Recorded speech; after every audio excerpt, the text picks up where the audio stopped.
എല്ലാവർക്കും big boss കോർണറിന്റെ പുതിയൊരു വീഡിയോയിലേക്ക് സ്വാഗതം. ബിഗ് ബോസ് വാർത്തകൾ ആദ്യമേ അറിയാൻ ഈ ചാനൽ മറക്കാതെ സബ്സ്ക്രൈബ് ചെയ്യുക. ബിഗ് ബോസ് മലയാളം സീസൺ 6 50 ദിവസത്തിലേക്ക് എത്തുമ്പോൾ ഞെട്ടിക്കുന്ന സംഭവങ്ങളാണ് ഇപ്പോൾ ബിഗ് ബോസ് വീട്ടിൽ അരങ്ങേറുന്നത്. കഴിഞ്ഞയാഴ്ച സിബിൻ നന്നായി കളിക്കുന്നുണ്ടായിരുന്നു. ബിഗ് ബോസ് വീട്ടിലെ തന്നെ ഒരു സ്ട്രോങ് പ്ലെയർ ആയിരുന്നു സിബിൻ. ഇപ്പോഴിതാ ഇന്നത്തെ ഒരു ഞെട്ടിക്കും പ്രൊമോ പുറത്തു വന്നിരിക്കുകയാണ്. അതിൽ പൂജ, സിബിൻ എന്നിവർ ബിഗ് ബോസ് വീടിന് പുറത്തേക്ക് പോകുമെന്ന തരത്തിലാണ് നമുക്ക് കാണാൻ കഴിയുന്നത്. ആ കാര്യത്തിൽ ഇപ്പോൾ കൂടുതൽ വ്യക്തത വന്നിരിക്കുകയാണ്. പൂജ ബിഗ് ബോസിൽ നിന്നും ക്വിറ്റ് ചെയ്തു എന്നാണ് നമുക്ക് ഇപ്പോൾ അറിയാൻ കഴിയുന്നത്. ബിഗ് ബോസ് സീസൺ 6-ലെ മികച്ച ഒരു മത്സരാർത്ഥി തന്നെയായിരുന്നു പൂജ. പക്ഷേ താരത്തിന്റെ ഫിസിക്കൽ കണ്ടീഷൻ മോശമായതുകൊണ്ട് തന്നെ ഹോസ്പിറ്റലിലേക്ക് മാറ്റുകയായിരുന്നു.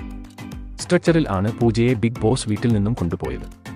ഗുരുതരമായ അസുഖം അലട്ടിയ പൂജയ്ക്ക് മിനിമം 2 ആഴ്ചയെങ്കിലും റെസ്റ്റ് വേണമെന്നാണ് ഇപ്പോൾ ഡോക്ടർമാർ പറയുന്നത്. ബിഗ് ബോസിന്റെ റൂൾ അനുസരിച്ച് 2 ദിവസത്തിൽ കൂടുതൽ ബിഗ് ബോസ് വീട്ടിൽ നിന്നും മാറി നിന്നാൽ അവർ പുറത്താകും. അതുകൊണ്ട് തന്നെ പൂജ ബിഗ് ബോസ് വീട്ടിൽ നിന്നും 95% പുറത്തായി എന്നാണ് നമുക്ക് അറിയാൻ കഴിയുന്നത്. പവർ ടീമിൽ ചേർന്ന് മികച്ച ഒരു ഗെയിം തന്നെയാണ് കഴിഞ്ഞ ആഴ്ച പൂജ കാഴ്ചവെച്ചത്. അതുപോലെ പ്രൊമോയിൽ സിബിനും ക്വിറ്റ് ചെയ്യാൻ തയ്യാറാണ് എന്ന് നമുക്ക് കാണാൻ സാധിക്കുന്നുണ്ട്. പക്ഷേ സിബിനെ ക്വിറ്റ് ചെയ്യാൻ ബിഗ് ബോസ് സമ്മതിച്ചിട്ടില്ല എന്നാണ് നമുക്കിപ്പോൾ അറിയാൻ കഴിയുന്നത്. താരത്തിനെ ഒരു സൈക്യാട്രിസ്റ്റുമായി കാണിച്ചു പോയ ആത്മവിശ്വാസം വീണ്ടെടുക്കാൻ ആണ് ബിഗ് ബോസിന്റെ പദ്ധതി. എന്തായാലും മറ്റൊരു മികച്ച മത്സരാർത്ഥി കൂടെ ബിഗ് ബോസ് വീട്ടിൽ നിന്നും പുറത്തായിരിക്കുകയാണ്. ബിഗ് ബോസിനെ സംബന്ധിച്ചിടത്തോളം പൂജ മികച്ച ഒരു സ്ട്രോങ് പ്ലെയർ ആയിരുന്നു. പക്ഷേ ഫിസിക്കൽ കണ്ടീഷൻ മൂലം താരത്തിന് പുറത്തേക്ക് പോകേണ്ടി വന്നു. ഈ സീസണിൽ സ്ട്രോങ് പ്ലെയേഴ്സ് എല്ലാം ഇങ്ങനെ കൊഴിഞ്ഞു പോകുമ്പോൾ എന്താകും ഫൈനൽ 10 എന്ന് നോക്കി തന്നെ കാണേണ്ടി വരും.